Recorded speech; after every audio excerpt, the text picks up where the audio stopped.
រៀនទី102 Jonathan ដាក់ទិន David ព្រះគម្ពីរសាមយ៉ូអែលខ្សែទី1ជំពូក18ខ1ដល់ខ4និងជំពូកទី19ខ1ដល់ខ7និងជំពូកទី20ខ1ដល់ខ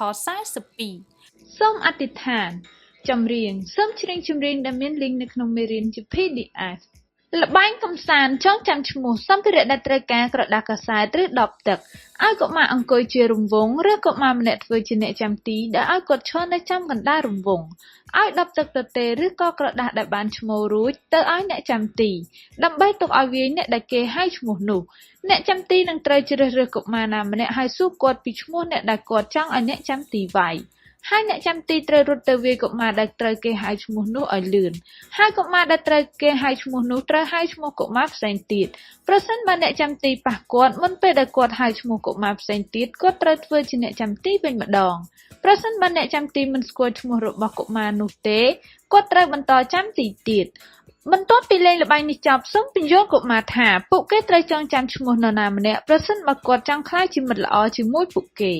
ការណែនាំមេរៀនតើបងប្អូនណាខ្លះមានមិត្តភ័ក្តិចំនួន10នាក់តើបងប្អូនណាខ្លះមានមិត្តចំនួន9នាក់8នាក់7នាក់6នាក់ឬក៏5នាក់តើអ្នកណាដែលអត់មានមិត្តភ័ក្តិសោះនោះតើបងប្អូនមានអារម្មណ៍ដូចម្ដេចបើបងប្អូនទៅរៀនតើអត់មានអ្នកណាចង់ធ្វើជាមិត្តរបស់បងប្អូននោះបងប្អូនអត់មានអ្នកណាចង់លេងជាមួយហើយអត់មានអ្នកណានិយាយរកតើវាមិនកំសត់ពេកទេឬព្រះដឹងថាវាគឺមានសារៈសំខាន់ណាស់សម្រាប់យើងដែលត្រូវមានមិត្តភ័ក្តិនោះតាមពិតព្រះយេស៊ូវយាងមកដើម្បីសង្គ្រោះយើងនិងដើម្បីធ្វើជាមិត្តសម្លាញ់របស់យើងថ្ងៃនេះយើងនឹងរៀនពីបុរស2នាក់នៅក្នុងព្រះគម្ពីរដែលចេះជួយគ្នាទៅវិញទៅមកពីព្រោះពួកគេជាមិត្តសម្លាញ់នឹងគ្នា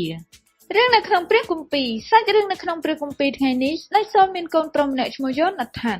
ថ្ងៃមួយយ៉ូណាថានបានជួបជាមួយដាវីតដែលជាអ្នកសម្លាប់កូលីយ៉ាតពួកគេចូលចិត្តគ្នាតាំងពីថ្ងៃជួបគ្នាដំបូងហើយពួកគេបានសន្យាធ្វើជាមិត្តសម្លាញ់នឹងគ្នារហូតទៅដើម្បីបង្ហាញពីមិត្តភាពរបស់គាត់យ៉ូណាថានបានឲ្យសម្លៀកបំពាក់ដាវនិងធ្នូរបស់គាត់ទៅឲ្យដាវីតនិងយ៉ូណាថានពួកគេទាំងពីរជាទាហានដ៏ក្លាហានពួកគាត់ទាំងពីរបានប្រឆាំងជាមួយស្ដេចសូលដែលជាឪពុករបស់យ៉ូណាថានដាវីតបានក្លាយជាអ្នកចម្បាំងដ៏ល្អម្នាក់ដែលប្រជាជនស្រឡាញ់គាត់ជាងស្ដេចសូលនោះបានធ្វើឲ្យស្ដេចសូលខឹងហើយសូលចង់សម្លាប់ដាវីតយ៉ូណាថានបានប្រាប់ស្ដេចសូលថាការសម្លាប់ដាវីតគឺខុសគាត់បានរំលឹកឪពុកគាត់ថាដាវីតបានជួយយកឈ្នះការប្រកួតជាច្រើនហើយគឺដាវីតនេះហើយដែលបានសម្លាប់កូលីយ៉ាតសូលសម្រេចចិត្តមិនសម្លាប់ដាវីតប៉ុន្តែក្រោយមកកំហឹងនឹងការច្រណែនរបស់គាត់កាន់តែខ្លាំងឡើងក្រោយមកគាត់ក៏បានចេញបញ្ជាម្ដងទៀតឲ្យសម្លាប់ដាវីតគាត់ថែមទាំងបានគប់លំពែងដាក់យ៉ូណាថានដែលជាកូនប្រុសរបស់គាត់នៅពេលគាត់ដឹងថាយ៉ូណាថានកំពុងជួយដាវីតយ៉ូណាថានបានដាស់តឿនដាវីតទោះបីគាត់ដឹងថាឪពុករបស់គាត់ខឹងខ្លាំងដល់ថ្នាក់អាចសម្លាប់គាត់ក៏ដោយតែគាត់នៅតែជួយដាវីតឲ្យរត់ទៅរកកន្លែងដែលមានសុវត្ថិភាពប៉ុន្តែមុនពេលនោះគេទាំងពីរបានសន្យាថានឹងធ្វើជាមិត្តសម្លាញ់នឹងគ្នារហូតយ៉ូណាថានជាមិត្តល្អសម្រាប់ដាវីតពីព្រោះគាត់បានប្រថុយជីវិតរបស់គាត់ដើម្បីជួយដាវីតមិត្តភាពរបស់ដាវីតនិងយ៉ូណាថានពិតជារឹងមាំពីព្រោះពួកគេស្រឡាញ់និងយកចិត្តទុកដាក់ចំពោះគ្នាទៅវិញទៅមកមិត្តភាពពិតប្រាកដអាចកើតបានដោយសារតែការប្រឹងប្រែងរបស់ភាគីទាំងសងខាងអ្នកត្រូវយកចិត្តទុកដាក់ចំពោះគ្នាទៅវិញទៅមកព្រះបានប្រទានមិត្តសម្លាញ់ដល់យើងដោយដែលព្រះអង្គបានប្រទានឲ្យយ៉ូណាថាននិងដាវីតដែរតើអ្នកបានយកចិត្តទុកដាក់ចំពោះមិត្តសម្លាញ់របស់អ្នកដែរឬទេ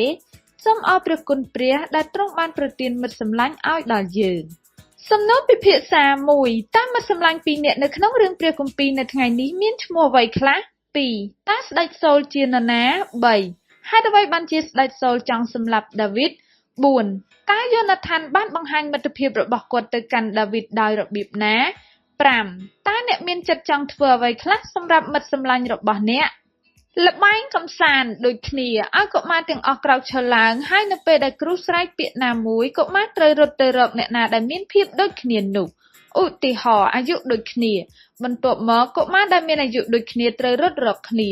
ក្រុមណាដែលមានគ្នាច្រើនជាងគេក្រុមនោះនឹងឈ្នះល្បែងនេះពាក្យផ្សេងទៀតមានដូចជាភេទដូចគ្នាអាយុដូចគ្នាថ្នាក់រៀនដូចគ្នាខោខ្លីដូចគ្នាជាដើមបន្ទាប់ពីលេងល្បែងនេះចប់សូមពន្យល់កុមារថានៅពេលដែលពួកគេមានភាពដូចគ្នាច្រើនវានឹងជួយឲ្យពួកគេក្លាយជាមិត្តជិតស្និទ្ធនិងល្អជាងមុនខគម្ពីរចងចាំព្រះគម្ពីរយូហានជំពូក15ខ13 គ្មានអ្នកណាមានសេចក្តីស្រឡាញ់ធំជាងនេះគឺដែលអ្នកណានឹងបដូរជីវិតជំនួសពួកសម្លាញ់របស់ខ្លួននោះទេហត្ថកម្មកងដៃមិត្តភាពសម្ភារៈដែលត្រូវការទុយោចម្រុះពណ៌កន្ត្រៃនិងខ្សែកាត់ទុយោជាកំណាត់តូចៗកាត់ខ្សែជុំវិញកដៃរបស់ក្មេងៗធ្វើឲ្យវាវែងជាងទុយោដូច្នេះយើងអាចចងវាបានសងកំណាត់ទុយោដាក់ជាមួយខ្សែចងចុងខ្សែទាំងពីរភ្ជាប់គ្នាឲ្យកុមារដូរខ្សែដៃរបស់ពួកគេជាមួយមិត្តភ័ក្តិរបស់គេដើម្បីបង្ហាញថាពួកគេយកចិត្តទុកដាក់ចំពោះមិត្តភ័ក្តិរបស់ពួកគេប្រសិនបើកុមារមានពេលអាចឲ្យពួកគេធ្វើខ្សែដៃនេះឲ្យបានច្រើនដើម្បីចែកឲ្យមិត្តភ័ក្តិផ្សេងៗទៀតបន្ទាប់ពីកុមារចែកខ្សែដៃរួចហើយសូមពន្យល់កុមារថាព្រះបានប្រទានមិត្តភាពឲ្យដល់ពួកគេ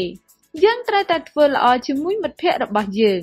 គឺដោយការយកចិត្តទុកដាក់ចិត្តល្អនិងចេះជួយគ្នាទៅវិញទៅមកចម្រៀងសូមជ្រើសរើសចម្រៀងមួយបទខាងលើហើយច្រៀងជាមួយសិស្សសូមអធិដ្ឋានសូមអរគុណ